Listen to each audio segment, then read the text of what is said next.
बच्चों, आप सभी का हमारे यूट्यूब चैनल आइडियल देव क्लासेस में स्वागत है। बच्चों, आज हम आपके लिए एडगेट अभ्यास पुस्तिका विषय सामाजिक विज्ञान लेके आए जो कक्षा 8वीं के लिए है। और जो आपका विषय सामाजिक विज्ञान है, इस सामाजिक विज्ञान का भाग 3 सामाजिक एवं राजनीतिक जीवन 3 का अध्याय 6 लेके आए हैं। क्योंकि आपका सामाजिक विज्ञान की 3 पुस्तकें हैं। पहली पुस्तक है आपका, पहली पुस्तक क्या है, हमारा अतीत जिसे इतिहास कहते हैं। दूसरी पुस्तक आपकी है हमारा पर्यावरण जिसे भूगोल कहते हैं। और तीसरी पुस्तक है सामाजिक राजनीतिक जीवन 3। तो इस पुस्तक जो तीसरी पुस्तक है आपकी सामाजिक राजनीतिक जीवन 3 का अध्याय 6 बताएंगे। अध्याय 6 में क्या है, हास्यायीकरण से निपटना। अध्याय 6 क्या है आपका, हास्यायीकरण से निपटना से संबंधित जो प्रश्न दिए उनके उत्तर आपको हम समझाएंगे। चलिए, अध्याय 6 हास्यायीकरण से निपटना। इसका प्रश्न नंबर 1, प्रश्न नंबर 1 क्या है, वन समुदाय के अधिकारों को मान्यता देने का वन अधिकार मान्यता अधिनियम किस सन में पारित किया गया।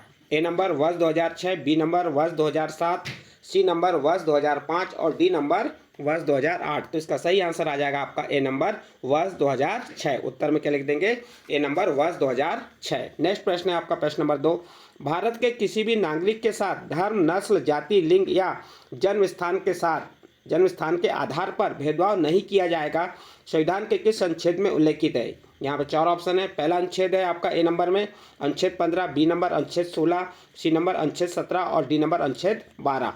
तो आपका सही आंसर आ जाएगा ए नंबर अनुच्छेद 15। तो उत्तर में क्या लिख देंगे, ए नंबर अनुच्छेद 15। नेक्स्ट प्रश्न है आपका प्रश्न नंबर 3, भारतीय संविधान के अनुच्छेद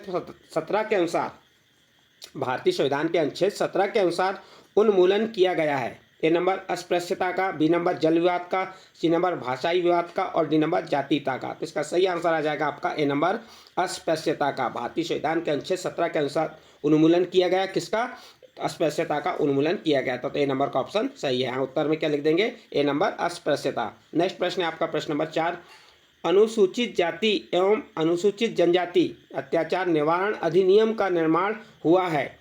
ए नंबर सन 1989, बी नंबर सन 1947, सी नंबर सन 1980 और डी नंबर सन 1971। तो इसका सही आंसर आ जाएगा ए नंबर सन 1989। तो आप इसका उत्तर में क्या लिख देंगे, ए नंबर सन 1989। प्रश्न नंबर 4 का उत्तर कंप्लीट। इसके बाद नेक्स्ट प्रश्न आता है आपका प्रश्न नंबर 5। प्रश्न नंबर 5 में क्या दिया है, इतिहास में विभिन्न समुदायों ने असमानता तथा भेदभाव का सामना किन रणनीतियों के सहारे किया।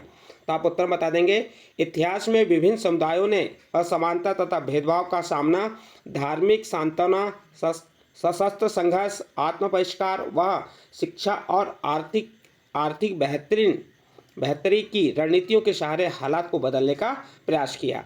इस प्रकार से आपका प्रश्न नंबर 5 का उत्तर कंप्लीट होता है। इसके बाद नेक्स्ट प्रश्न है आपका प्रश्न नंबर 6, जनजाति आबादी वाले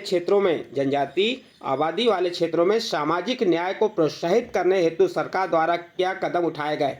उत्तर देखिए, सरकार द्वारा निम्नलिखित कदम उठाए गए। नंबर 1, मुफ्त रियायती दरों पर छात्रावास की सुविधा। नंबर 2, शिक्षा संस्थानों और सरकारी नौकरियों में दलितों व आदिवासियों के लिए सीटों के आरक्षण का कानून बनाए गए। इस प्रकार से आप प्रश्न नंबर 6 का उत्तर कंप्लीट करेंगे। इसके बाद नेक्स्ट प्रश्न है आपका प्रश्न नंबर 7।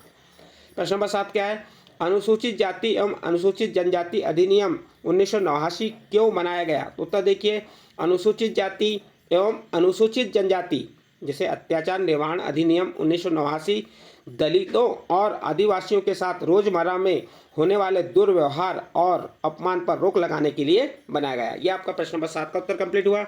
इसके बाद नेक्स्ट प्रश्न आता है आपका प्रश्न नंबर 8, केंद्र सरकार द्वारा पारित अनुसूचित जनजाति एवं अन्य परंपरागत वनवासी अधिनियम 2006 में क्या प्रावधान है। उत्तर देखिए, केंद्र सरकार द्वारा पारित अनुसूचित जाति एवं अन्य परंपरागत वन निवासी अधिनियम 2006 में वन्य समुदायों को घर के आसपास जमीन, खेती और चराई योग्य जमीन और गैर लकड़ी वन उत्पादों पर उनके अधिकारों को मान्यता दी गई। इस कानून में यह भी कहा गया कि वन एवं जैव विविधता संरक्षण भी वनवासियों के अधिकारों में आता है। यह आपका प्रश्न नंबर 8 का उत्तर कंप्लीट होता है। इसके बाद नेक्स्ट प्रश्न है आपका प्रश्न नंबर 9।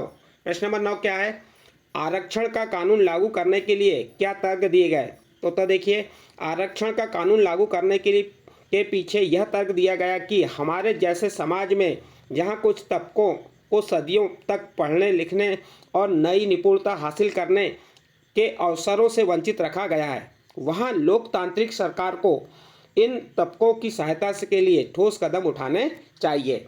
इस प्रकार से प्रश्न नंबर 9 का उत्तर कंप्लीट हुआ। इसके बाद नेक्स्ट प्रश्न है आपका प्रश्न नंबर 10। भारतीय संविधान में अस्पृश्यता को रोकने के लिए कौन कौन से अनुच्छेद हैं और उनमें क्या क्या प्रावधान है। उत्तर देखिए, भारतीय संविधान में छुआछूत को रोकने के लिए, अस्पृश्यता को रोकने के लिए अनुच्छेद 17 व अनुच्छेद 15 है। उनमें से अनुच्छेद 17 में छुआछूत का उन्मूलन किया गया और अनुच्छेद 15 में भारत के किसी भी नागरिक के साथ धर्म, नस्ल, जाति, लिंग या जन्म के स्थान के आधार पर भेदभाव का विरोध किया गया। इस प्रकार से आप प्रश्न नंबर 10 का उत्तर कंप्लीट करेंगे। इसके बाद नेक्स्ट और अंतिम प्रश्न है इस अध्याय का, प्रश्न नंबर 11। हाशियाई तबकों ने मौलिक अधिकारों का इस्तेमाल किन तरीकों से किया है। तो उत्तर देखिए, हाशियाई तबकों ने मौलिक अधिकारों का इस्तेमाल 2 तरीकों से किया। पहला, अपने मौलिक अधिकारों पर जोर देकर उन्होंने सरकार को अपने साथ हुए अन्याय पर ध्यान देने के लिए मजबूर किया।